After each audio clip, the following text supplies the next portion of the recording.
జై శ్రీమన్నారాయణ. జ్ఞానానందమయం దేవం నిర్మలాస్ఫటికాకృతిం ఆధారం సర్వవిద్యానాం హయగ్రీవ ఉపాస్మయే. దేవానాంచ ఋషీణాంచ గురుకాంచ రసనిభం వందనీయం తిరోకేశం తం నమామి బృహస్పతి. అందరికీ నమస్కారం. మనం ఇప్పుడు వీడియోలో గురువు వృషభ రాశి నుంచి మిథున రాశిలోకి ప్రవేశిస్తున్నాడు. ఎప్పుడంటే మే 15వ తారీఖు. ఒక రాశిలో గురువు సంచారం ఒక సంవత్సర కాలం ఉంటుందంటే ఒక రాశిలో ఒక సంవత్సరం ఉంటాడు. గురువు సంవత్సరం, రాహుకేతులు సంవత్సరం అంటే వక్రం అంటే వెనక్కి నడుస్తూ ఉంటారు. శని 2.5 సంవత్సరాలు ఉంటాడు. అంటే ఈ 4 గ్రహాలు వ్యక్తి మీద వ్యక్తి జాతకం మీద ఎక్కువగా ప్రభావాన్ని చూపిస్తూ ఉంటాయి. కాబట్టి ఆ 4 గ్రహాల ప్రభావం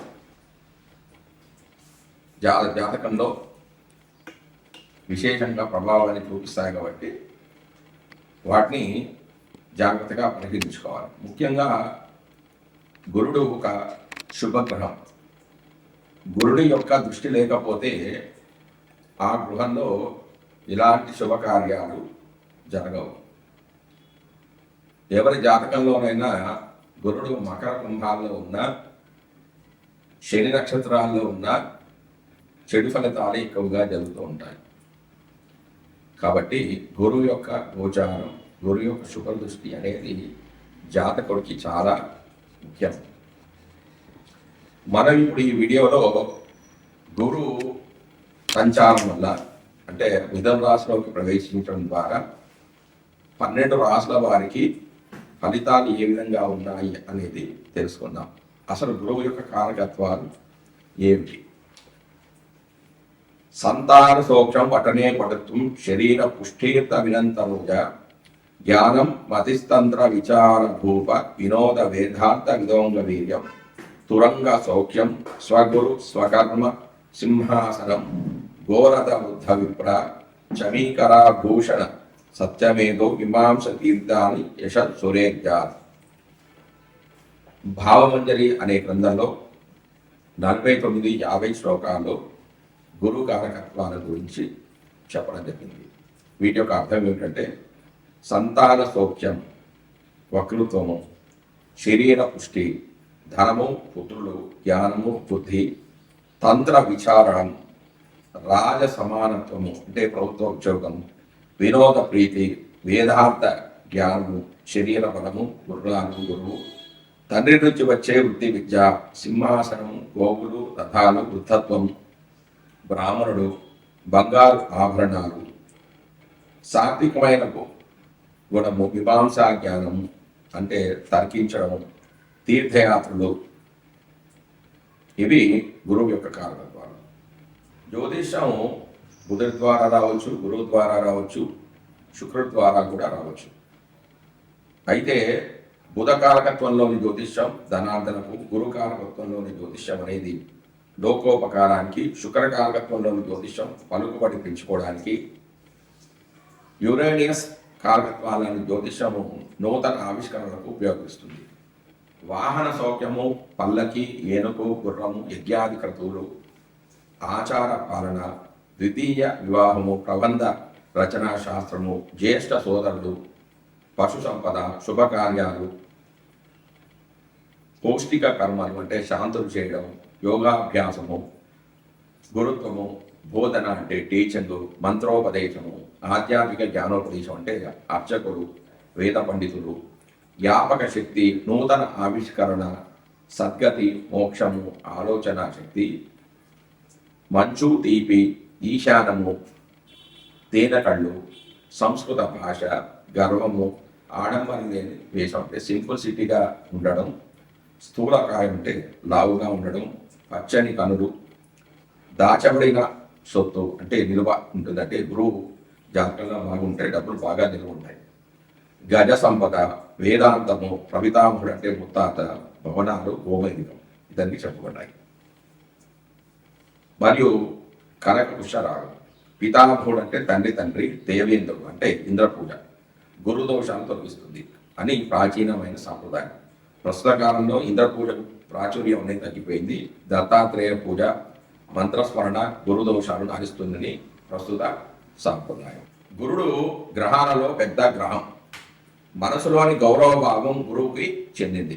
గౌరవం కూడా పెద్దదే. లక్ష్య సాధన, నూతన విషయ ఆవిష్కరణ, జ్ఞానము మొదలైన అంశాలన్నీ గురువుకు ప్రతీకలు. మనసులో ఈ భావాలు దెబ్బతిన్నప్పుడు లక్ష్యాలనేవి కోల్పోతాడు. అటువంటి వ్యవహారాల్లో శరీరంలోని ముఖ్యమైన భాగాలు ఇబ్బంది పెడతాయి. శరీరంలో మెదడు, కాలేయము, క్రోమము, పునరుత్పత్తి శక్తి మొదలైన అంశాలు శారీరక కారకత్వాలుగా చెప్పబడ్డాయి. అంటే గురువు యొక్క కారకత్వాలు. ఈ భాగాల్లోని లోపాల వల్ల శారీరం శక్తిహీనం అవుతుంది. ఆలోచన శక్తిని కోల్పోతూ ఉంటుంది. విశేషణ లేకుండా చేస్తుంది. జ్ఞానహీనమైపోతుంది. పునరుత్పత్తి శక్తి ఉన్న కారణంగా, అంటే మళ్ళీ ఉత్పత్తి చేసే కారణంగా సంతానకారకుడు అవుతూ ఉన్నాడు గురుడు. రక్తాన్ని ఉత్పత్తి చేయడం వంటి పనులు కూడా గురుని యొక్క కారకత్వాలు. కార్యం కూడా చాలా భాగం తీసివేసినప్పటికీ కూడా మళ్ళీ ఆ భాగాన్ని ఉత్పత్తి చేస్తూ ఉంటుంది. అంటే ఈ కార్యానికి కూడా కారకుడు గురువే. జ్ఞానం కూడా ఒక రకమైన ఉత్పత్తిలో భాగమే. అంటే ఇంతకు పూర్వం లేని భావన ప్రస్తుతం చేయడం, దాన్ని మరింత కొత్తదానిగా తయారు చేసి మళ్ళీ లోకానికి అందించడం అనే అంశమే జ్ఞానం విషయంలో స్పష్టం. ఈ గ్రహం కొంత పసుపచ్చగా కనిపించడం వల్ల కాలయాదులు పసుపు పచ్చగా ఉండి వాటి లోపాల వల్ల పచ్చకామెల వంటి వ్యాధులు రావడం వల్ల ఈ గ్రహాన్ని పసుపు రంగుకు కారకత్వంగా నిర్దేశించారు. వీటన్నిటి దృష్ట్యా సమాజంలో గురువులు, ఇంజనీర్లు, సైంటిస్టులు, ధార్మికాధికారులు లోకక్షేమం కోరుకుంటూ మంచి విషయాలను మరింత శ్రద్ధతో ఉత్పత్తి చేయగలిగిన వారందరికీ సంబంధించిన సమాజ కారకత్వాలు ఈ యొక్క గురువుకి నిర్దేశించారు. ఈ విధంగా గురువు అనే గ్రహ కారకత్వం క్రియాశీలకమైన పాత్రను పోషిస్తూ ఉంటుంది. అంటే ఒక బాధ్యతమైన ఒక పాత్రను వహిస్తూ ఉంటుంది. ఈ గ్రహం బాగా లేదని జ్యోతిష్ఠులు భావిస్తే ఇటువంటి కారకత్వాలు శరీర మానసత్వ విభాగాల్లో సరి అయిన విధంగా లేవని భావించడమే.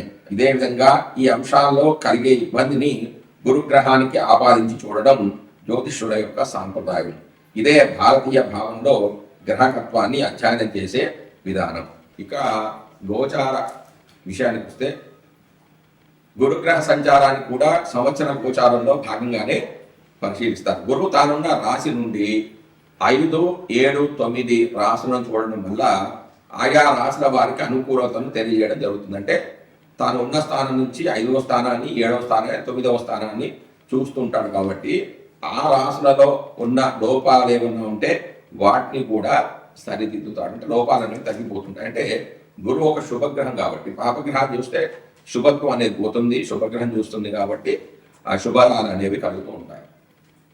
అయితే జన్మరాశి నుంచి గురుడు 2, 5, 7, 9, 11 రాశులు సంచరించేటప్పుడు ఆర్థికమైన, సంతానపరమైన, వైవాహికమైన సంతృప్తిని కలుగుతుందంటే ఆర్థికంగా బాగుంటుంది. సంతానం లేని వారికి సంతానం కలుగుతుంది. సంతానం ద్వారా ఆనందాన్ని పొందుతారు, సంతృప్తి ఉంటుంది, లాభాలను పొందుతారు. గురు దృష్టి ఉన్నటువంటి భావాలలో లోపాలున్నా సరిదిద్దబడతాయి. అంటే కొంచెం తగ్గిపోతూ ఉంటాయి.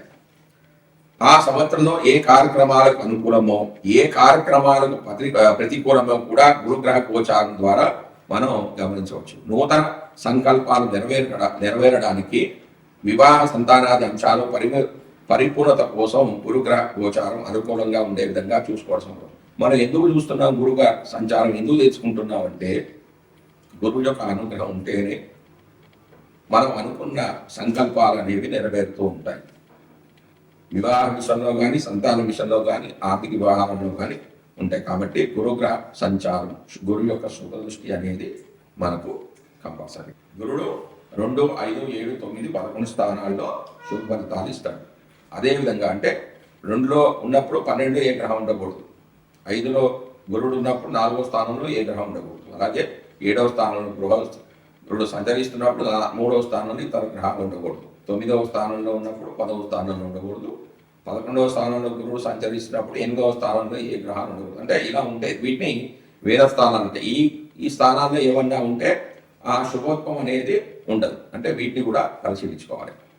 మనం ఇప్పుడు ఈ వీడియోలో గురుడు వృషభ రాశి నుంచి మిథున రాశిలోకి ప్రవేశించినప్పుడు మీనరాశి జాతకుల యొక్క గోచార ఫలితాలు ఏ విధంగా ఉంటాయి అనేది తెలుసుకుందాం.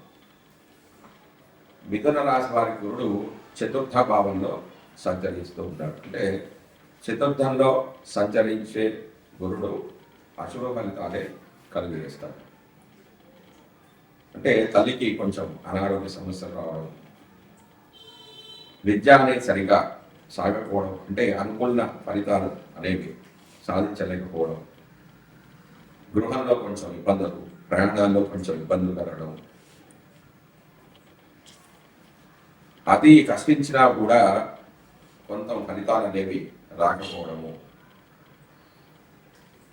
భోజన సౌఖ్యం అనేది లేకపోవడము, శయ్యా సౌఖ్యం అనేది లేకపోవడము, డబ్బులు అనేవి ఎక్కువగా ఖర్చు కావడము లాంటివి జరిగే అవకాశాలు ఉన్నాయి. అయితే గురుడు ఒక శుభగ్రహం కాబట్టి తన ప్రత్యేక దృష్టి చేత 6వ భావాన్ని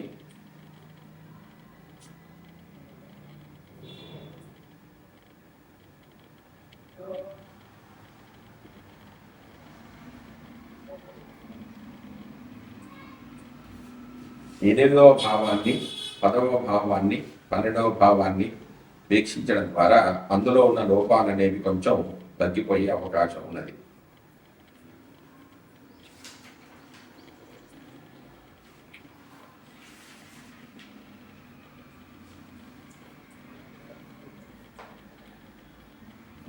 గతంలో ఇంతకుముందు జరిగిన అనుకోకుండా కొన్ని సంఘటన జరగడం, అనుకోకుండా కొన్ని ఇబ్బందులు కలగడం అనేవి ఈ సంవత్సరంలో వీరికి తగ్గుతాయి. అవన్నీ కొంచెం తగ్గిపోయే అవకాశాలు ఉన్నాయి. అయితే అనుకోకుండా కొన్ని డబ్బులు వచ్చే అవకాశం కూడా ఉంది వీళ్ళకి. శత్రువులు అనేవి కొంచెం తగ్గుతారు. భార్యతో జరిగే గొడవలు కూడా కొంచెం తగ్గిపోతాయి. కలత్ర మూలకంగా వీరికి డబ్బులు కొంచెం లభించే అవకాశాలు ఉన్నాయి. కాకపోతే వీళ్ళు ప్రయాణాలు చేసేటప్పుడు, ముఖ్యంగా వెహికల్స్ నడిపేటప్పుడు కొంచెం జాగ్రత్త అనేది చాలా జాగ్రత్త వహించాలి. గతంలో ఉద్యోగంలో ఏమన్నా ఇబ్బందులు ఉంటాయంటే పై అధికారులతో కానీ కింది స్థాయి ఉద్యోగులతో కానీ ఏమన్నా ఇబ్బందులు ఏమైనా ఉంటే అవన్నీ కూడా కొంచెం తగ్గిపోతాయి. వ్యాపారంలో కొంత లాభాలు అనేవి చూస్తారు. వివిధ రకాలైన ఆభరణాలు కొంటారు, వస్త్రాలు కొంటారు. కొంత గతంతో పోల్చుకుంటే ఈ సంవత్సరంలో కొంచెం మెరుగైన ఫలితాలు అనేవి లభిస్తాయి. అంటే ఇతరుల యొక్క సహకారము, సోదరుల యొక్క సహకారం కూడా కొంచెం లభిస్తుంది.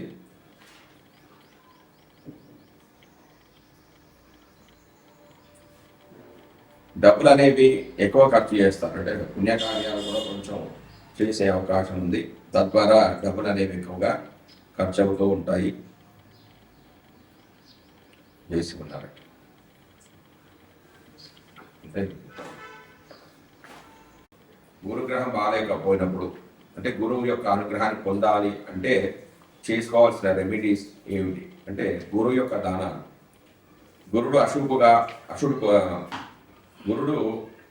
అశుభ స్థానంలో ఉన్నాడు అనుకోండి, అంటే ఇంట్లో శుభకార్యాలు ఏమీ జరగటం లేదు, ప్రమోషన్స్ ఏం రావటం లేదు, డెవలప్మెంట్ ఏం లేదు అని అనుకున్నప్పుడు వాళ్ళు చేసుకోవాల్సింది ఏంటి అంటే గురుడు అశుభుడుగా ఉన్నప్పుడు విప్రులకు పశువు పచ్చని వస్త్రము, శుద్ధమైన బంగారము, పుస్తకము, నివాళ ధాన్యం, అన్నము, పంచగవ్యము, శనగపప్పు, పంచదార విప్రులకు దానం చేయాలి.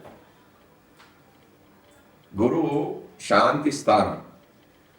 బృహస్పతి అంటే గురువు అశుభ స్థానంలో ఉన్నప్పుడు తెల్ల ఆవాలు, యష్టి మధుకము, నీరు, మల్లె చిగురాకులు, మల్లె పువ్వులు, యుధి ఆనుకులు అంటే మల్లెలలో భేదం, దీన్నే చమేలి అంటారు. వీటితో స్నానం చేసినచో రోగాలనేవి పోతాయి.